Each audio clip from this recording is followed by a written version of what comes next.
Learning to TIG weld aluminum seemed like a great idea. After all, it looked easy enough in all those YouTube tutorials. Just clean the metal, get the right amperage, and move the torch smoothly. Simple, right? Well, not exactly. The trouble started with the preparation. Aluminum needs to be spotless before welding, free of dirt, oil, and oxidation. But instead of properly cleaning it with acetone and a stainless steel brush, there was a brilliant idea. Just wipe it down with a nearby rag. Unfortunately, that rag had been used to clean up an oil spill from last week. The moment the torch was struck, the weld didn't just look bad, it started bubbling and smoking like an overcooked marshmallow.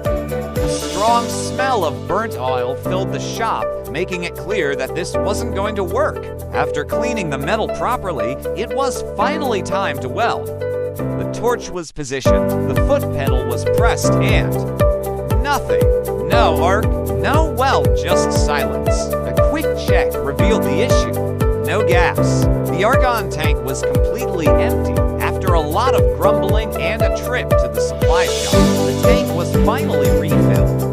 But even then, another mistake was just waiting to happen. With the argon flowing and the welder finally working, the next step was adjusting the settings. But instead of carefully dialing in the correct amperage, the knob was turned all the way up because obviously more power means better welds, right?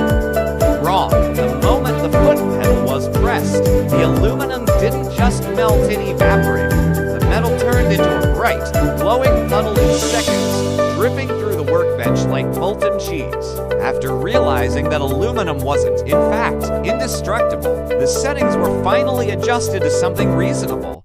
This time, things actually started looking okay. The arc was steady, the filler rod was melting smoothly, and the weld was starting to take shape.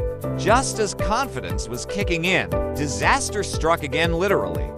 A sneeze came out of nowhere, causing the hand holding the torch to jerk violently.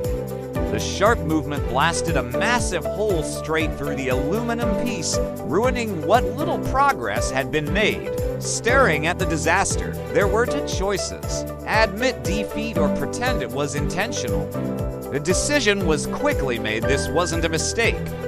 This was weight reduction for better performance. And just like that, a simple welding job turned into a lesson in patience, proper preparation, and why it's always a good idea to actually follow the instructions.